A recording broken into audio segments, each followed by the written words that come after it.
বন্ধুরা, আজকে আমি আবার চলে এসেছি। আপনারা সবাই ভালো আছেন তো? দেখুন, এই যে পনির নিয়ে এসেছি। পনির দিয়ে আজকে রান্না বানাবো। চলুন বন্ধুরা, রান্নাঘরে যাওয়া যাক, রান্না শুরু করব।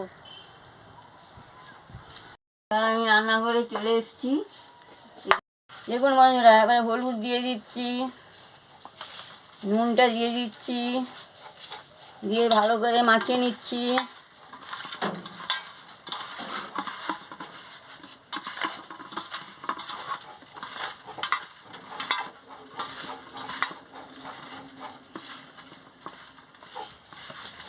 এবার আমার মাখানো হয়ে গেছে, আমি উনুনটা আমার উনুন ধরে গেছে, আমি কড়াটা বসিয়ে দিচ্ছি।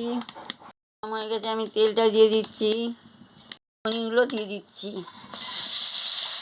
দিয়ে ভালো করে ভেজে নিচ্ছি।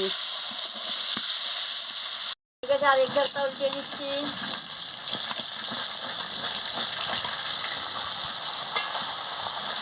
আমি তুলে নিচ্ছি, সামান্য ঘিটা দিয়ে দিচ্ছি। আলু আর গাজর দিয়ে দিচ্ছি, দিয়ে ভালো করে আমি ভেজে নিচ্ছি।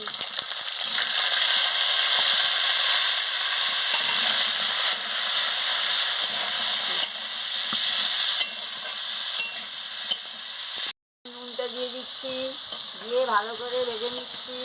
দেখুন, আমি ভালো করে ভেজে নিচ্ছি, কেমন ভাজা হচ্ছে দেখুন। ঠিক আছে, আমি নামিয়ে নিচ্ছি।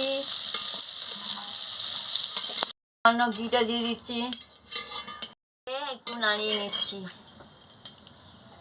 জিরে দিয়ে দিচ্ছি,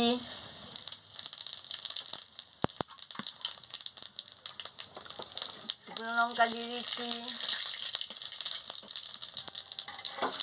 আদা বাটা দিয়ে দিচ্ছি, আদা বাটা, লঙ্কার গুঁড়ো, হলুদের গুঁড়ো দিয়ে দিচ্ছি, দিয়ে ভালো করে মশলাটাকে কষিয়ে নিচ্ছি।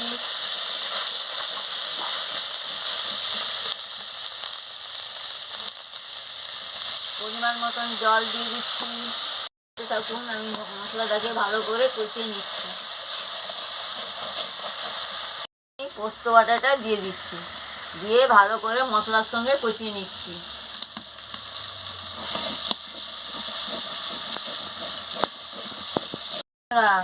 ভালো করে আমি মশলাটাকে কষিয়ে নিচ্ছি, প্রথম থেকে লাস্ট পর্যন্ত দেখতে থাকুন আমার কেমন রান্নাটা হচ্ছে। কষানো হয়ে গেছে, আমি ফুলকপি, গাজর, আলু, পনির একসঙ্গে দিয়ে মশলার সঙ্গে ভালো করে কষিয়ে নিচ্ছি।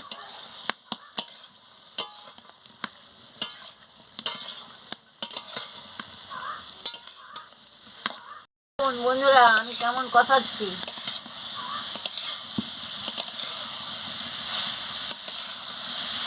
পাতাটা দিয়ে দিচ্ছি, দিয়ে ভালো করে নাড়িয়ে নিচ্ছি। কষানো হয়ে গেছে, আমি পরিমাণ মতন জলটা দিয়ে দিচ্ছি, দিয়ে ভালো করে নাড়িয়ে নিচ্ছি।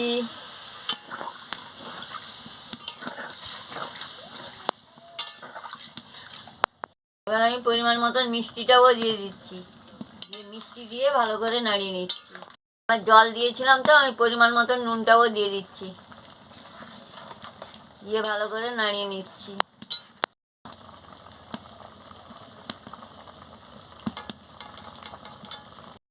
এবার আমি গরম মশলাটা দিয়ে দিচ্ছি, দিয়ে ভালো করে নাড়িয়ে নিচ্ছি। হয়ে গেছে, আমি নামিয়ে নিচ্ছি। এইভাবে পনির দিয়ে, ফুলকপি দিয়ে, গাজর দিয়ে, আলু দিয়ে রান্না করে খাবেন, খুব ভালো লাগবে। ভালো লাগলে আমাকে লাইক করবেন, শেয়ার করবেন, মেসেজে লিখে জানাবেন, সাবস্ক্রাইব করবেন। আমি আবার কালকে ফিরে পোস্ত দিয়ে রান্না করে খাচ্ছি। আপনারা চার মগজ আর কাজু বাদাম দিয়ে রান্না করে খাবেন, খুব ভালো লাগবে। কেমন রান্না করে আমাকে মেসেজে লিখে জানাবেন। দেখুন, রঙটা দারুণ হয়েছে, গন্ধটা দারুণ বেরিয়েছে।